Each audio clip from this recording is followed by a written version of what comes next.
Përshëndetje, jeni me edicionin e zgjeruar informativ të orës 13 në RTK.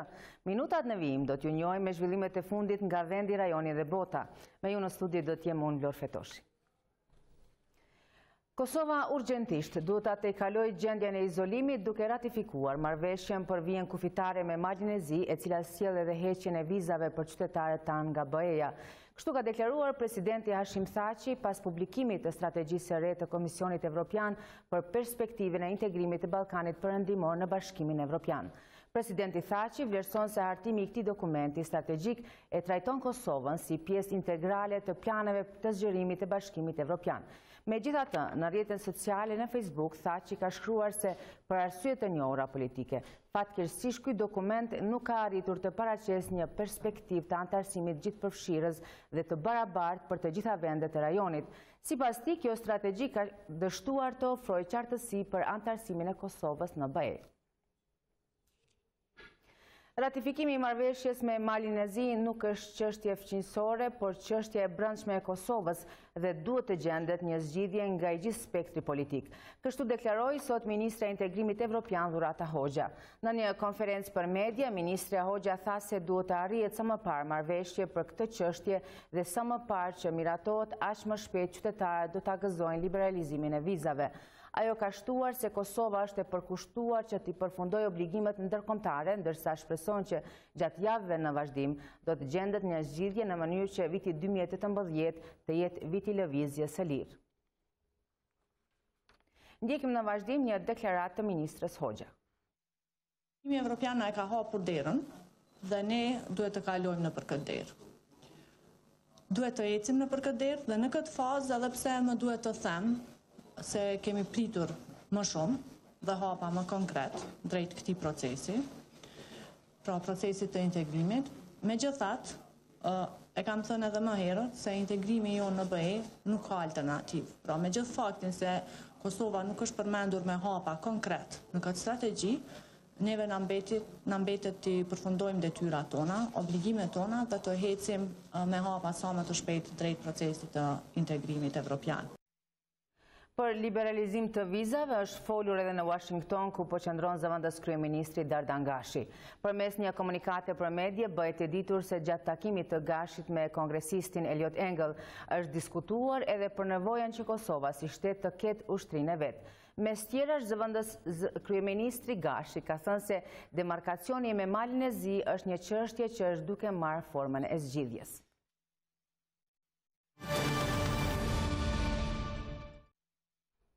Komandanti i Forcës së Sigurisë, general-lejtnant Rama Rama, raportoi sot para Komisionit për Punë të Brendshme, Siguri dhe Mbikëqyrje të FSK-s lidhur me raportin vjetor të punës për vitin e kaluar. Ndjekim në vazhdim një deklaratë të tij. Ne jemi pjesë të gjitha aktiviteteve regionale që i kemi dhe kemi një partneritet të jashtëzakonshëm. Të muajt e fundit kemi arritur një progres të jashtëzakonshëm në aspektin e integrimit të minoriteteve.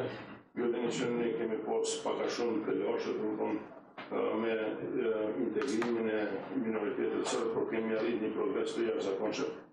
Dhe kemi pas një kampanë të regrutimit që 61 sërbë janë pjesë e forcës sigurisë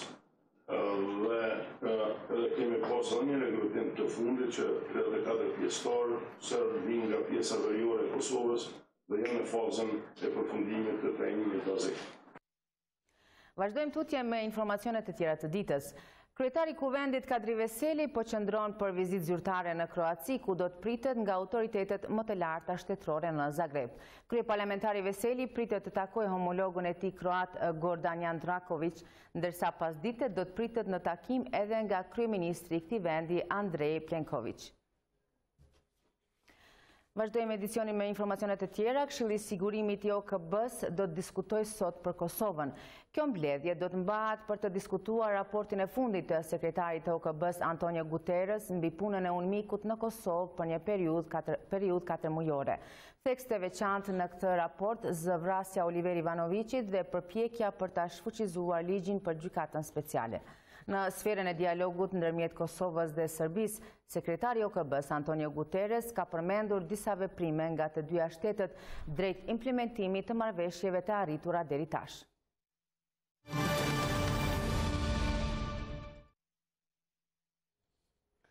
Agjencia e Ushqimit dhe Zyra e BE-s në Kosovë kanë lansuar projektin e binjakëzimit mbështetje në fuqizimin e kapaciteteve të sistemit të prodhimit dhe mbrojtjes së bimeve në Kosovë. Ky është projekti i parë i financuar nga Bashkimi Evropian për sektorin fitosanitar në vendin ton, i cili do të shërbejë që të sigurohet sistem efektiv i kontrollit të organizmeve të dëmshme për bimë dhe produkte bimore në përputhje me standardet fitosanitare të BE-s. Banesa e cila u përfshi sot nga zjarri dyshohet se është shkaktuar nga një bombol gazi. Zjarri është lokalizuar shpejt nga ana e zjarrfiksëve, ndërkohë që banorët janë evakuar nga ndërtesa. Latif Zeka, komandanti i brigadës së zjarrfiksëve për rajonin e Prishtinës, ka deklaruar se përveç një gruaje e cila për shkak të timit ka probleme me frymëmarrje, të lënduar tjerë nuk ka. Policia është duke bërë ekzaminimin e vendit të ngjarjes.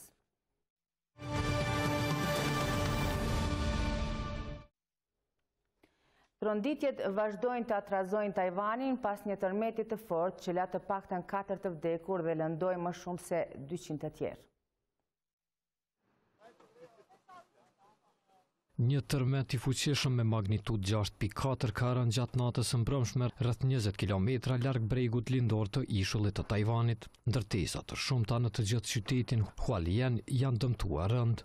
Deri më tani 4 persona kanë vdekur kurse janë lënduar mbi 200 të tjerë. Imazhet nga qyteti treguan struktura të prishura, mbeturina të shpërndara dhe dëmtime të mëdha të rrugëve. Një ndërtesë është anuar në njërin anë pas tërmetit ku rreth 143 banor të saj ende mbeten të pagjetur sipas mediave lokale. Ekipet e shpëtimit të mërkurë në mëngjes ende po punojnë për të arritur 5 persona të tjerë që mendohet të jenë bllokuar në ndërtesa, duke përfshirë 2 njerëz që besohet të kenë ngecur brenda hotelit Marshall. Punonjësit e urgjencës, duke përfshirë ushtarët, kanë punuar gjatë natës, duke shpëtuar më shumë se 150 njerëz.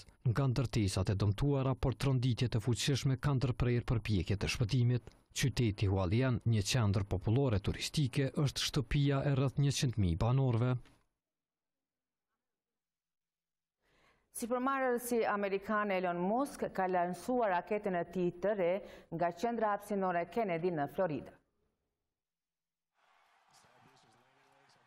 Raketa e fuqishme Falcon Heavy doli nga çatia e saj pa incidente duke fluturuar lart mbi oqeanin Atlantik. Ky fluturim ishte konsideruar si një test i rrezikshëm përpara ngritjes. Shefi SpaceX, Elon Musk, ka thënë se sfidat e zhvillimit të raketës nuk kuptonin se shanset për dalje të parë të suksesshme mund të ishin vetëm 50/50. Me këtë debutim, Falcon Heavy bëhet mjeti me kapacitetin më të madh që lëshohet në hapësirë. Ajo është projektuar për të bartur një ngarkesë maksimale prej 64 tonësh në orbitën e ulët të tokës, që është ekuivalenti i vendosjes së 5 autobusëve 2-katësh të Londrës në hapësirë. Performanca e tillë është pak më shumë se 2 fishi i raketës më të fuqishme në botë, Delta 4, por që ka vetëm 1/3 e kostës së saj.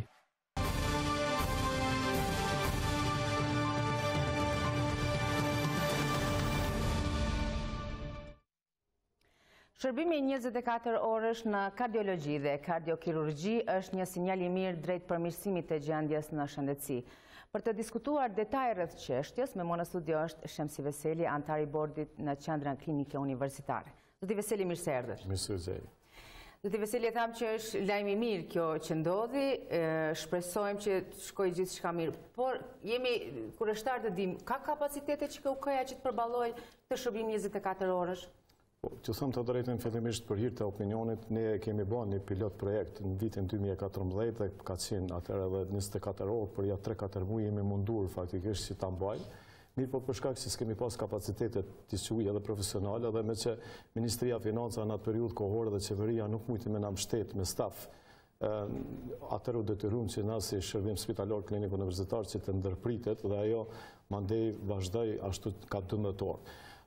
Tash fati është i mirë që kjo qeveri në këtë mandat faktikisht ka gjetë mundësinë edhe masën buxhetore që të përkrahet shërbimi spitalor klinik universitar edhe për ja 200 infermierë dhe edhe 100 mjek, do të thonë është një numri total 300, që është më shumë krahasimisht me vitin 2017, dhe në anën tjetër edhe në aspektin financiar, do të thonë dikun kemi shtesë në furnizimin me barna dhe pajisje dikun mbi 10 milion që tash i parafrohet, do të thonë 25 milion dikun malla dhe shërbime Dhe kjo është një indicie, dhe më thonë thjesht që kjo qeveri realisht edhe kjo përberje tash edhe ministri ka një përkushtim shumë më të madh dhe ka një seriozitet më të madh në aspektin e mbështetjes përkrahas së shërbimit spitalor klinik universitar. Normalisht që ne jemi të gëzuar në këtë aspekt për arsye se kemi vujt në aspektin thjesht moral, jo profesional, për arsye se kemi pas kapacitete dhe sot ka kapacitete, mi po me që në kanë munguar dhe më thonë stafi dhe ne ishëm të pamundur që ta bëjmë pa infermier, për arsye se aty kanë punuar 3 infermier dhe tash paramendani me majt 24 orë, ata do të me pushu dikush.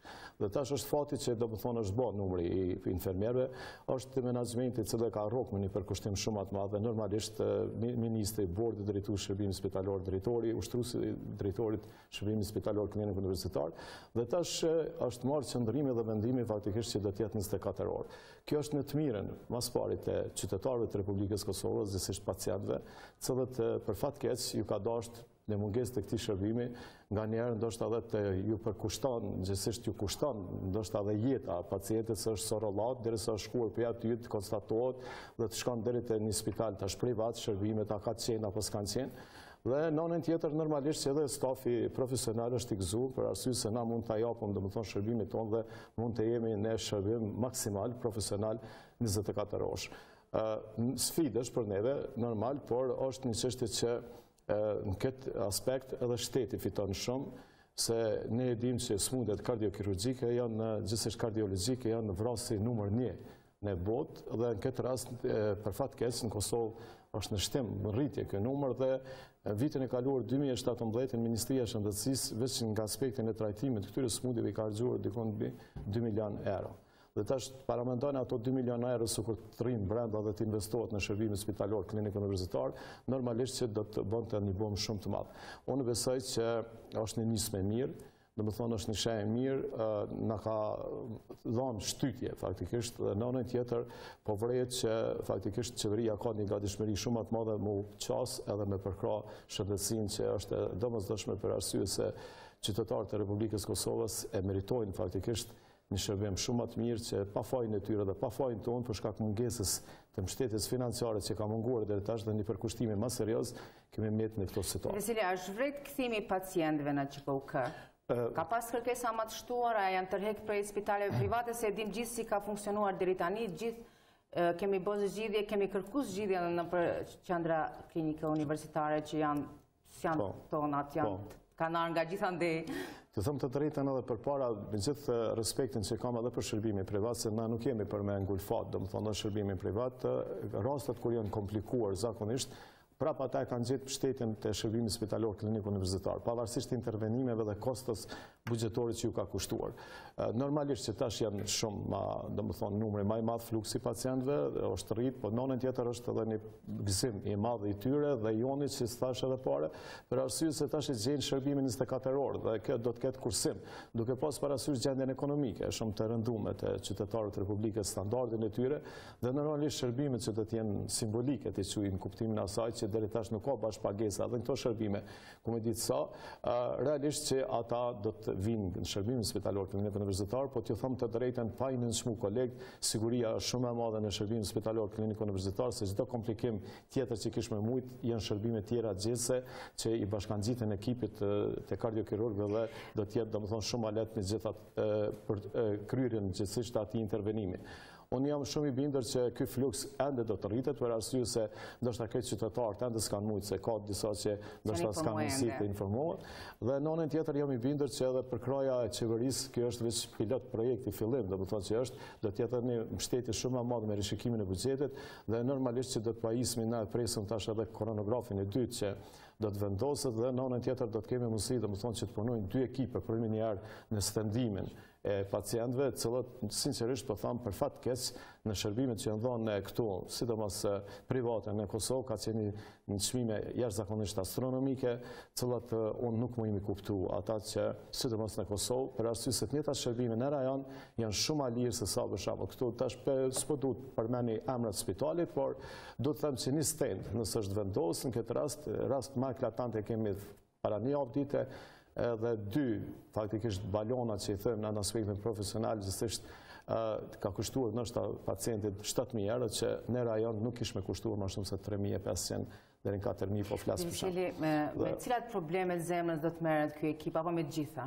Realisht merret me të gjitha, unë po them që janë bërë dhe operacione shumë të komplikuara deri tash, ju dini që është bërë tash edhe aneurizmi, domethënë i aortës, në këtë rast është zërimi i aortës, që të kuptojnë opinioni i gjerë dhe për herë të parë është bërë në Kosovë, që në gjithë botën shkallën e rrezikshmërisë në këtë rast e ka pacienti që ndoshta të mos shpëton mbi 90% me probabilitet po flas, dhe ekipi ka kryer me sukses, domethënë atë lloj operimi, ndrrimi e valvulave, mandej bypassat të ndryshme, në anën tjetër kjo do të jetë shumë funksionale në aspektin domethënë që nëse kardiologjia invazive të i vu stendat, mund vjen të komplikimi, më njërë është kardiokirurgjia që kujdestaron, domethënë dhe bëhen operimet në zemër të hapur.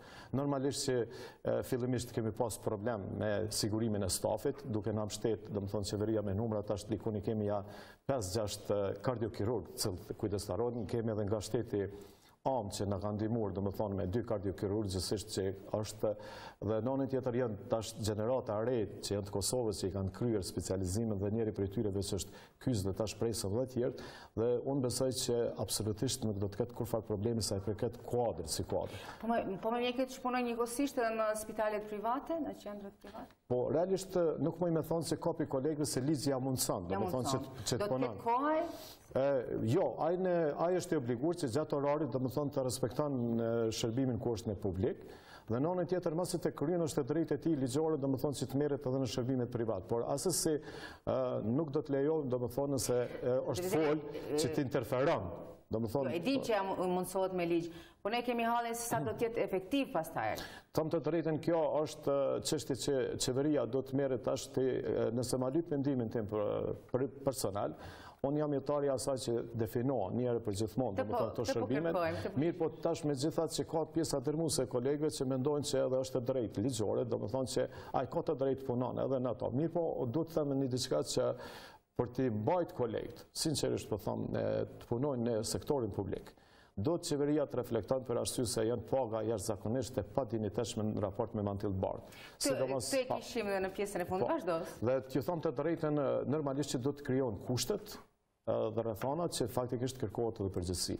Unë po them nëse flasëm, unë i falenderoj me që janë pjesë e menaxhmentit, domethënë thjesht gjithë kolegët me punën për kushtimin dhe kontributin që kanë dhënë deri tash, por që s'janë lodh deri tash për arsye se nëse flasëm dhe kishim bërë krahasimin, sinqerisht po them, ka qenë pa dinjiteshme. Nuk mundet një mjek i cili punon me pacient, me njerëz të gjallë, ku është në pyetje jeta që s'ka çmim, thjesht të paguhet me një person i cili ndoshta ka një përgjegjësi shumë të vogël që paguhet shumë fesh më shumë se sa mjeku. Në aspektin profesional dhe në aspektin e shumë kulumtimeve shkencore është vërtetuar që mjekët, shumica, sidomos ata që janë klinicista, kirurgat, këta vdesin 10 vjet para kohë për shkak punës me stres që punohen. Domethënë, ne nuk punojmë me material ndërtimor, nuk punojmë domethënë me tulla as me gur, po punojmë me njerëz. Dhe normalisht që do të jetë jeta e njerit dhe motivimi do të jetë. Madje do të krijohen kushte, aparatura. T'ju them të drejtën deri tash. Është kompletuar Zdivseli aparatura. Sa i përket intervenimeve, domethënë kardiokirurgjisë dhe kardiologjisë invazive, ka vend edhe për të dëshiruar. Thash jemi të prit edhe koronografin e dytë, i cili faktikisht do të ndihmon thjesht me njëjtën kohë 2 ekipe, dhe në anën tjetër po ashtu në kardiologji ka nevojë edhe për shtesë, por megjithatë sa i përket rajonit, si rajon, ne jemi në soazat e mirë, do të thonë thjesht sa i përket furnizimit me aparaturë. Nëse flasëm në soazat përgjithshme, me shërbime gjithse për cilëse, jemi keq. Normalisht që unë konsideroj që qeveria do të ketë parasysh që do të ketë një përkushtim tash edhe më të madh në diagnostikim, sidomos në çështjet e diagnostikës këtë rast, në radiologji dhe shërbimet laboratorike, që janë si pjesë shërbimeve përcjellëse që për të pas sukses kardiokirurgjia, kardiologjia invazive dhe shërbime tjera, duhet pikërisht që të forcohen këto me aparatura moderne dhe në anën tjetër që diagnostikohet pacienti me cilën sëmundje është. Nuk do të ketë sukses kardiokirurgjia nëse e lajmë thjesht në mshirën e kohës me aparatur të stërvjetur diagnostikën, këtë rast radiologjin, e sidomos biokimin, ku bën analizat të ndryshme, ku me krahasimisht me rajonën dhe me botën jemi goxha larg, jo që mungon fuqia profesionale, por mungon furnizimi me aparatur. Për hir të opinionit dhe për hir të emisionit dhe thjesht televizionit të respektueshëm publik, do të them që nevojat e shërbimit spitalor klinik universitar, duke u nisë në gjitha spitalet e përgjithshme dhe qendrën klinike universitare të Kosovës, dikon janë 50 milion që ka nevojë për aparatura. Dhe kjo faktikisht është një fat i mirë që edhe përbërja e kaluar e qeverisë që ka qenë ish kryeministri Is Mustafa, në atë përbërje në kabinet është miratuar një farformë një kredi e but për 50 milionëve që tash bon ka për zhvillim Bashkisë Evropiane, është të bua analizën e fizibilitetit dhe normalisht na i kemi marrë prioritetet. Dhe unë besoj që tash ata janë duke punuar dhe shpresoj me dinamikën që e ka dhënë kryeministri Ramush Haradinaj dhe ministri Uram Ismaili, besoj që dikun ka vjeshta eventualisht do të fillon mu implementu faktikisht furnizime me këtë aparatur dhe unë besoj që do të jemi në nivelin tamam të rajonit, ndoshta që edhe të kalojmë me një aparatur që do të jetë shumë ma sofistikume, ma modern, dhe më thonë që do të përkra përpos kardiokirurgjinë dhe shërbime tjera. Dhe Veseli, flasim në fund edhe për ditë më parë patëm një reagim të disa mjekëve në 2-3 qendra më duket në Prishtinë, Perizaj, Prizren, Pej, patë grevë.